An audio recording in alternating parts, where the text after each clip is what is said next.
Welcome to Notes 6.2. So today we're going to be talking about multiplying and dividing radical expressions. So a radical expression with an index of n is said to be in simplest form if there are no radicals in any denominator. So we should know that we're not allowed to have radicals in denominators, no denominators in any radical, and any radicand has the no nth power factors. All right, so we'll go ahead and look at just some basic examples of simplifying. So for example, if I had square root of 48, okay, we're asking ourselves, is there any perfect squares in 48? So the perfect square in 48 would be 16. So I can break down 48 to be 16 times 3.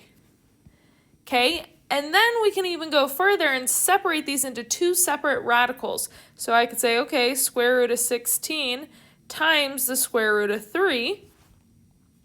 And then we know what the square root of 16 is. So the square root of 16 is 4. Square root of 3 we cannot do, so we would get 4 square root 3. That would be the simplest form.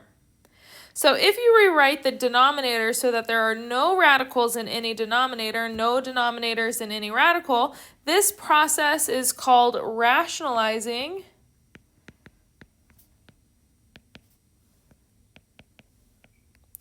the denominator. So an example of rationalizing the denominator. If I had 2 divided by square root of 3, okay, we cannot have a radical in the denominator. So to get rid of that radical, we need to square it. Because when a radical is squared, when there's two of them, a square root and a square cancel each other out. So to get root 3 to be a perfect square, I would need to multiply by another root 3. Because root 3 times root 3 is going to give me square root of 9, and we know the square root of 9 is 3.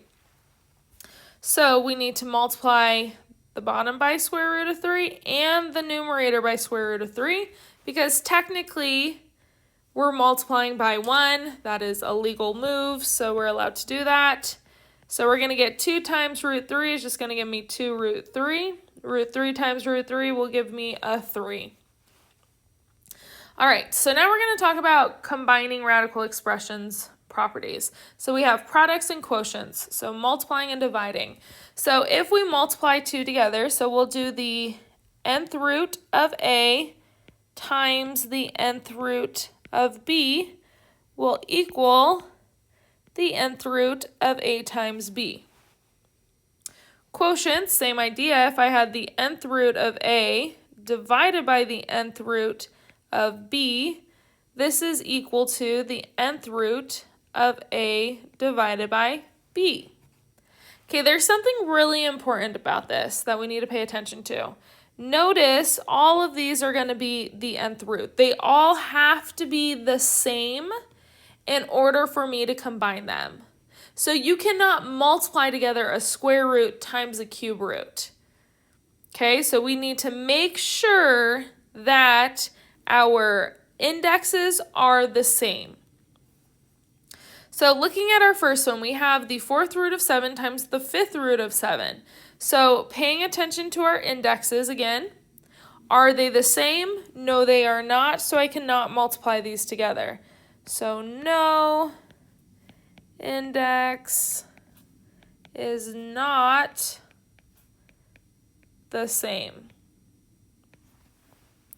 All right, looking at our next one, we have the 5th root of negative 5 times the 5th root of negative 2. These are both index of 5, so we are able to multiply these together. So yes, we can multiply these. So we're going to end up getting the 5th root of negative 5 times negative 2, which is going to equal the 5th root of 10. All right, can we multiply these ones together? These both have an index of 2, so remember when there's no number written by that radical, that means it's index 2, it's a square root. So yes, I can go ahead and multiply this together. So we would get square root of 3 times negative 4, which gives me the square root of negative 12. Okay, in terms of it being real, this is not going to be real because we have an even index with a negative radicand. So if it was real, we can't simplify.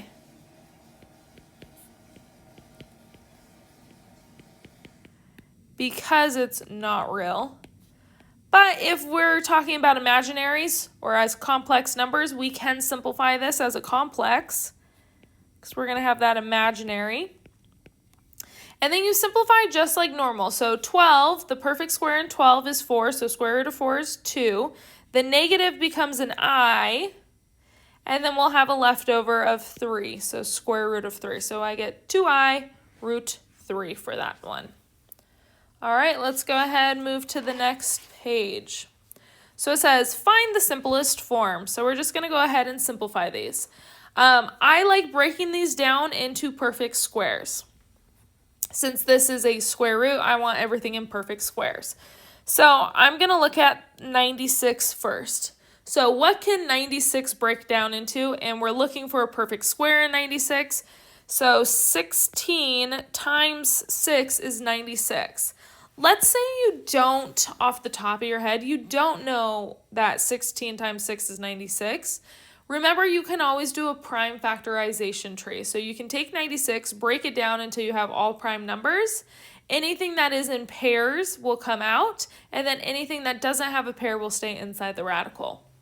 So we have 16 times 6. X to the 8th power is a perfect square because it's an even number, because 8 can be divided by 2.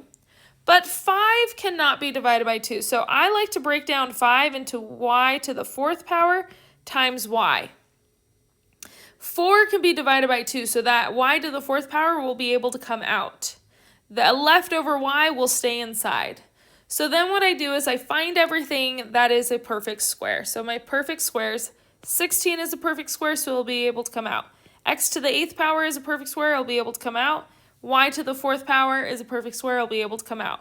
So square root of 16 is 4. Square root of x to the 8th power would be x to the 4th power. And square root of y to the 4th power will be a y squared. Okay, what will be left over will be a 6 and a y, so then I'll get square root 6y. At this step, you guys need to check if you need those absolute values. I have an even index. Check if any of these exponents are odd. Remember, if they are odd, you would put absolute values. Since both of these are even, we don't have to worry about absolute values. All right, let's try the next one. The next one's a cube root. Cube root. So again, we want to break these down into perfect cubes. If you don't know your perfect cubes, you should start practicing them at least up until like, I would say 6 or 7. I would say 8. 10. Let's say 10. Know your perfect cubes up till 10. So I'm looking at negative 128. So I'm going to go ahead and remember, this is a cube root. You're allowed to have negatives, totally acceptable. You're going to always want to pull that negative outside. Don't leave the negative inside the radical. We're going to always take it out and bring it on the outside. So here we are. We have negative 64. This is a perfect cube times 2. Okay, b to the 7th, I want that to be divisible by 3, so I'm going to do b to the 6th times b. Okay, so now we're going to find everything that can come out, everything that's a perfect cube. Oops, and I forgot my index here. So everything that is a perfect cube. Negative 64, perfect cube. B to the 6th power, perfect cube. So the cube root of negative 64, again, we're taking out that negative. So we're going to get negative 4. The cube root of b to the 6th power, we do 6 divided by 3, so that's going to give me a b squared. And then we have left over a 2b, so then we will have cube root of 2b. So again, on these odd ones, we're going to always take out that negative. So do not leave the negative on the inside of the radical. We're going to bring it to the outside, so that is simplest form. The other thing to pay attention to, like I did up here, don't forget your indexes. Make sure that you guys are getting those indexes written down. All right, next one. So we're looking at 72. We're looking at a square root. So I'm looking for a perfect square in 72, which is 36 and 2. All right, and then we want those x to the 4th and y to the 6th. We want those to be divisible by 2 because our index is 2. Both of those are, so we can leave this as x to the 4th and y to the 6th. Okay, we're going to take out our perfect squares here. So 36 is a perfect square, x to the 4th is a perfect square, and y to the 6th is a perfect square. So we're going to go ahead and get 6x squared y cubed. Okay, what's left over is a square root of 2, so then we'll put square root of 2. Okay, again, this is an even index. This is 2. So when there's an even index, you have to check if any of your variables have odd exponents. This one does. So this one we have to put in that absolute value sign, like so. All right, moving on down. Okay, so what you guys like to do here is you guys like to multiply this all together. Do yourself a favor, do not multiply these together. 45 times 35 is going to be a huge number, and then you're going to have to end up breaking it down anyways. So the best thing here is break down 45, break down 35 into factors, and we want factors that are perfect squares. And then you guys can multiply the variables because that's easy with the exponents. And remember, we add together exponents. We add exponents. Okay, so we're going to go ahead and break this down to 1. So 45 is 9 and 5. Okay, then I'm going to do the 35. 35 is 5 and 7. Okay, x to the 5th power times x is going to give me an x to the 6th power. I like that one that way because 6 can be divided by the index of 2. And then notice I have y to the 3rd and y to the 4th. So that's going to give me a total of 7 y's. So I'm going to write that as y to the 6th times y, because that y to the 6th will be that perfect square. All right, everything that's a perfect square is going to come out. So 9 is a perfect square. But notice I have 2 5s. So since I have 2 5s, that means I can take out 1 5 because 5 times 5 is 25. 25 is a perfect square. So far I have a 3 that's going to come out. I'm going to have a 5 that comes out. Okay, I have x cubed, and then I will have a y cubed. All right, and then what's left over will stay in my radical. So I have a 7y, so we'll get square root of 7y. Okay, let's simplify it, make it look pretty. So we're going to have 3 times 5 is 15. Okay, notice x cubed and y cubed. These are both odd exponents, and my index was even. So these need absolute values. You guys could do them separate. You could do them together. Totally fine. And then we have that square root of 7y left over. Hopefully this breaking down is making sense to you guys. This is the easiest way that I have found to do this. All right, so let's go ahead and look at B. So looking at B. So we have the cube root of negative 2m to the 4th times n, cube root of 16m cubed n squared. All right, so again, let's not multiply together the numbers. Let's just break them down. So cube root, negative 2 can't be broken down anymore, so we're just going to have negative 2. 16, however, we want a perfect cube. 8 is a perfect cube, so this is going to give me a 2 and a 8. M to the 4th and m to the 3rd, that's going to give me m to the 7th. I want 7 to be divisible by 3, so I'm going to split that m to the 6th times m, and then we'll have a n to the 6th. All right, so remember on this cube root, we're always going to want to take out that negative. So what you could do right here is I can make this one a positive and this one a negative. It doesn't matter because no matter what, when I multiply these 3 numbers together, I will still have a negative, so it doesn't matter if I moved the negative. But it's just in order for us to take out that negative. If you don't move it, that's fine. Just make sure you still take out the negative. All right, so all of my perfect cubes. The only perfect cube I have here is 8. Some of you guys might be going, oh, but we have 2 and 2. Well, this is a perfect cube. I would need 3 2s in order to take it out. M to the 6th power and n to the 6th, perfect cubes. So we'll take those out. So the cube root of -8 will give me a -2. Cube root of m to the 6th power will give me an m squared. Cube root of n to the 6th power will give me an n squared. Leftovers, we have 2 2's left over and an m. So now multiply those back together. So 2 times 2 is 4. So we have 4, and then we'll have an m. Okay, remember on odd indexes, you don't have to worry about the absolute values or anything like that. So this is completely simplified. All right, here we are. We already have a -3 on the outside. No biggie. So same process. We'll keep this -3 on the outside. This is a square root, so I'm looking for perfect squares. 2 does not have a perfect square. 18 does have a perfect square, but hopefully you guys realize, and if you don't, no big deal, 2 times 18, right, is 36. So we could go ahead and write this as 36. Or if you guys don't like that, totally fine. We would have 2 times 2 times 9, and then we would have 2 2's, which would pull out a 2, and then we would have 9. Square root of 9 is 3, so 2 times 3 is 6. Same. Okay, so then we are going to have 8 x's. So we like that. That's good because that can be divisible by 2. And then we're going to have 10 y's, also divisible by 2, so we don't need to break those down. All right.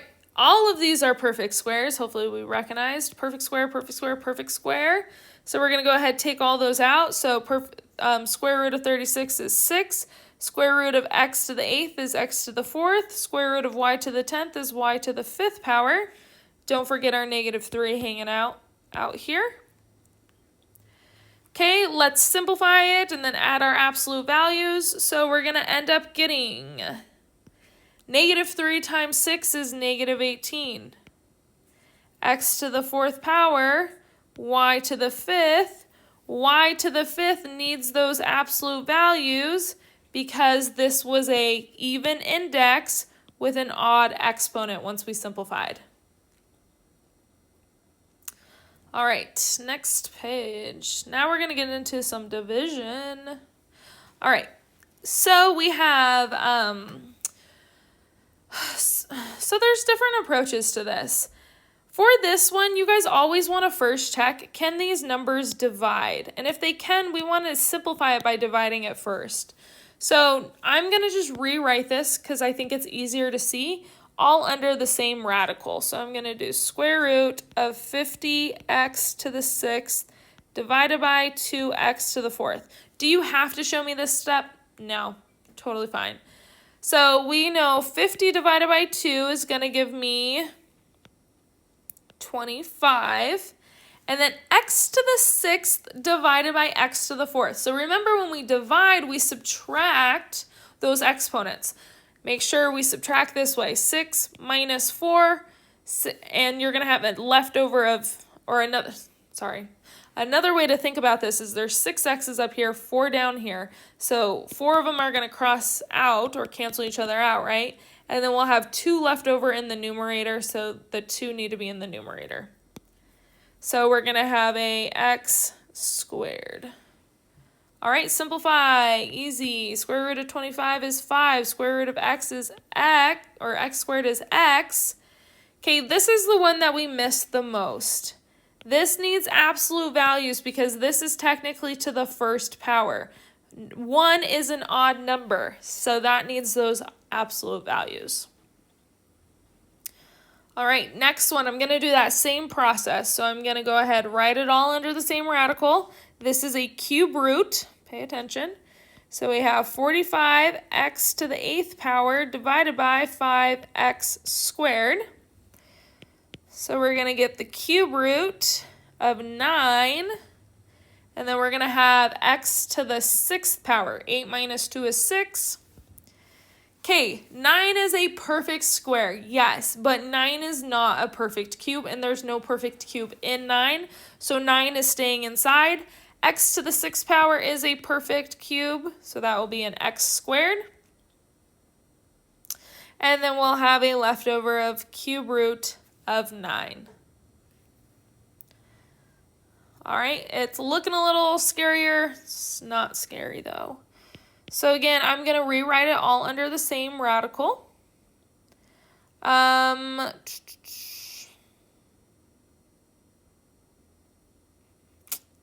see here. I'm not. So just pay attention.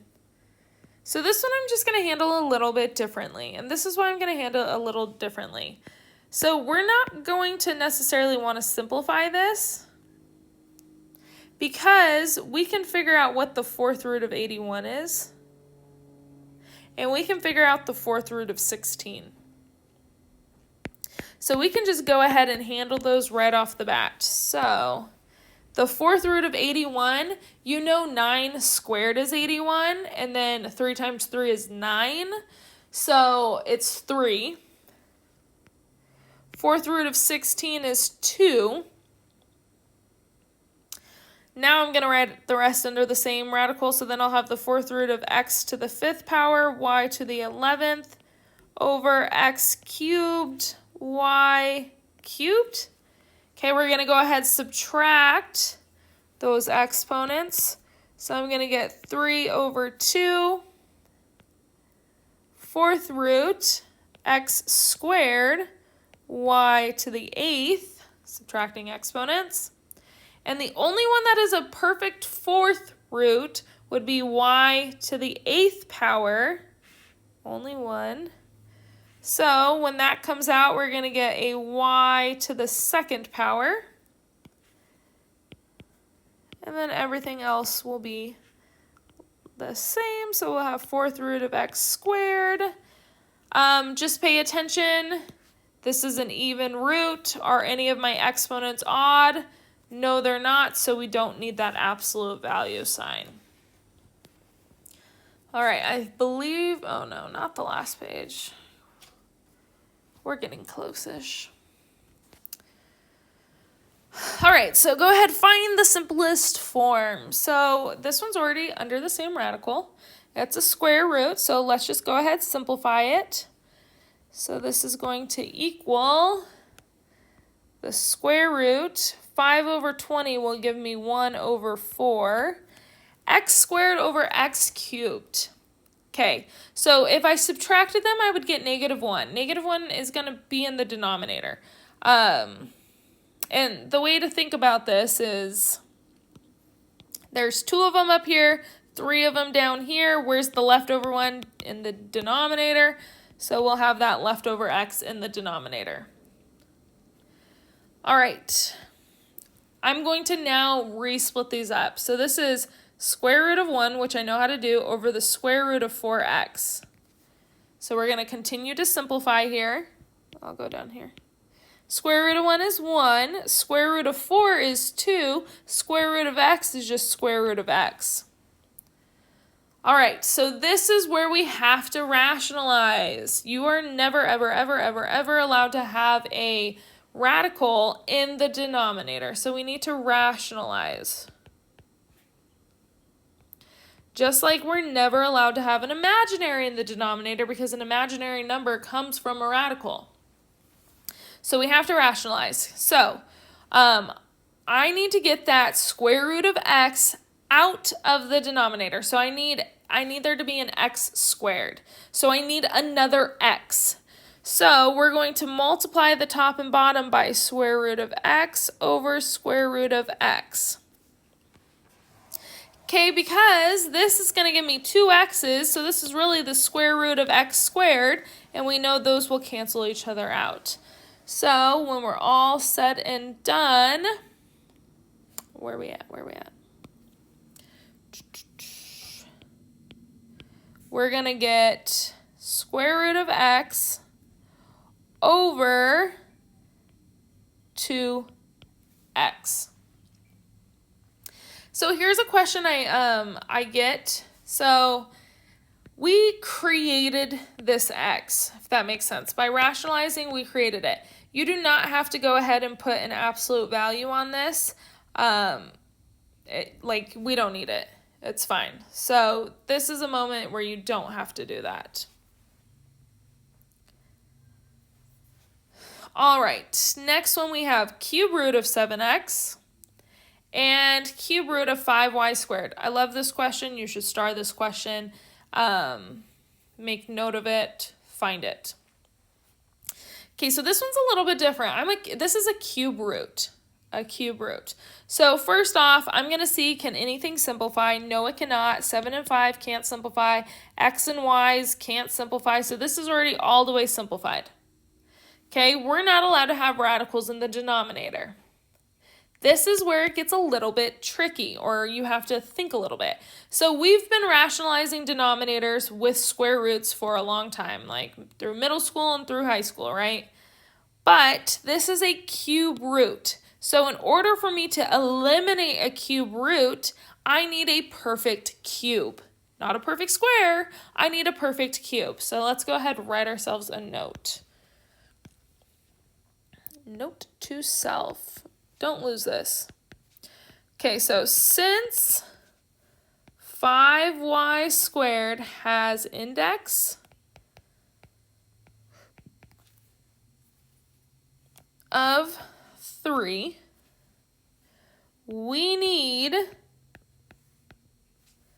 2 more factors of 5 and 1 more factor of y to make our perfect cube.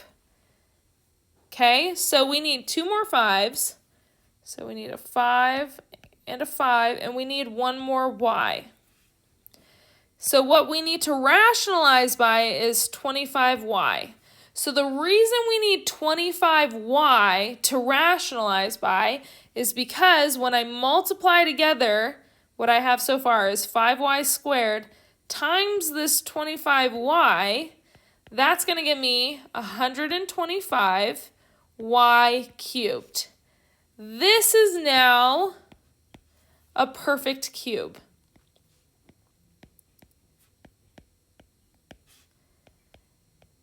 I would say this is what kids struggle with the most every single year. So star this, highlight it, make note of it. So just for an example, just to talk about this, if this had been a fourth index, right, I would need 3 more 5s and I would need 2 more y's to get it out of a fourth root. So hopefully that makes sense. So I'm going to rationalize this guy by cube root of 25y. Cube root 25y. All right, so we're going to go ahead and multiply that together. So we're going to get 7 times 25 is 175. X times y gives me an xy, and this would still be in a cube root. Divided by, okay, your bottom. We have 5 times 25 is 125. Y squared times y is y cubed, and a cube root. So since this is now a perfect cube, okay, paying attention here. So the numerator will stay cube root of 175. There's no perfect cube in 175. No perfect cube in x and y. Cube root of 125 is 5. Cube root of y cubed is y. So it simplifies to my 5y in the denominator. I hope this made sense. Star this, highlight it, all the things. You're going to want to reference this and this idea. All right, let's go ahead and look at this guy. So 15 divided by 3, I can handle that right away. That's 5. 60 over 12, I'll rewrite it. Let's rewrite. All under one radical. This is a square root, so we're going to have 60 x to the 5th y cubed over 12x y to the 4th. Now we can go ahead and simplify. I'll go down here. So we're going to have 5. 60 divided by 5, or 60 divided by 12 is 5. So I'm going to have a 5 in the numerator. I have 5 x's in the numerator, 1 x in the bottom, so I'm going to have 4 left over in the numerator. But I have more y's in the denominator, so I'll have my leftover 1y in the denominator. Okay, so remember, this isn't like how we normally see it, but if I rewrote this, this would read 5 square root of 5x to the 4th power divided by square root of y. Okay, so I'm going to separate those because I enjoy separating it. It seems easier, it looks easier. So I have 5 square root of 5x to the 4th over square root of y. Keep simplifying, x to the 4th power. This is a perfect square, so that can come out of our radical. So we're going to have a 5 in the numerator. That x squared is going to come out, so we'll do 5x squared. And then left over in my radical, I have 5 over radical y. All right, we need to rationalize it. This is a square root. Square root means I need 2 of them. I currently have 1 y, so I need another y. So we rationalize by square root of y, square root of y. Just a reminder, this is technically over 1. So this is the 5x squared is technically in the numerator. The radical y is in the denominator. So I'm going to write the final answer as 1 fraction. So we're going to get a 5x squared radical 5 times square root of 5 times square root of y is going to give me a 5y over square root of y times square root of y just gives me y. Nothing else can simplify here, so we are good to go. All right. Do I even want to do it? I mean, this is a pretty easy one. Let's go ahead and do it. All right, so the formula t equals square root 2s over a shows that t in time that any vehicle takes to travel a distance of s at a constant acceleration a starting from rest. What is the difference in time between a car accelerating at 16 meters per second squared and one accelerated at 25 meters per second squared for a distance of 200 meters? So we just plug in, easy breezy. Time equals, so the first one is 16 meters per second squared. So we're doing the square root of 2 times, s is your guys's, s is distance. So 2 times 200 meters divided by my acceleration, and in this case we're doing 16 meters per second squared. All right, first thing I want to talk about quickly is just our units and what units we're going to end up with here. So this is reading as meters divided by meters over seconds squared. So let's just do like a little side note bubble over here. So we have meters, I'm going to write it this way, divided by meters over seconds squared. We should know cube change flip. Meters times seconds squared over meters. So our meters will cancel each other out, and the seconds squared will move to the numerator. All right, so the meters are going to cancel each other out here. So we're going to have 2 times 200 is 400. The seconds squared is technically now in the numerator over 16. Beautiful thing about 400, beautiful thing about 16, those are both perfect squares, so we can square root, and s squared is a perfect square, so we can square root it all. So we're going to get time equals square root of 400 is 20, divided by square root of 16 is 4. The square root of seconds squared is just seconds. 20 divided by 4 is 5 seconds. So this will take a total of 5 seconds. Okay, now let's go ahead and figure this one out. So we're going to have time equals square root 2 times 200 meters again, divided by, this is going to be 25 meters per second squared. Again, meters will cancel each other out. So then we're going to have the square root of 400 seconds squared divided by 25 this time. Again, still beautiful perfect squares. We can handle this. So we have 20 over 5 seconds, which will equal 4 seconds. So it's a difference of 1 second. And that's going to go ahead and conclude our notes for 6.2. Have a wonderful day, everybody.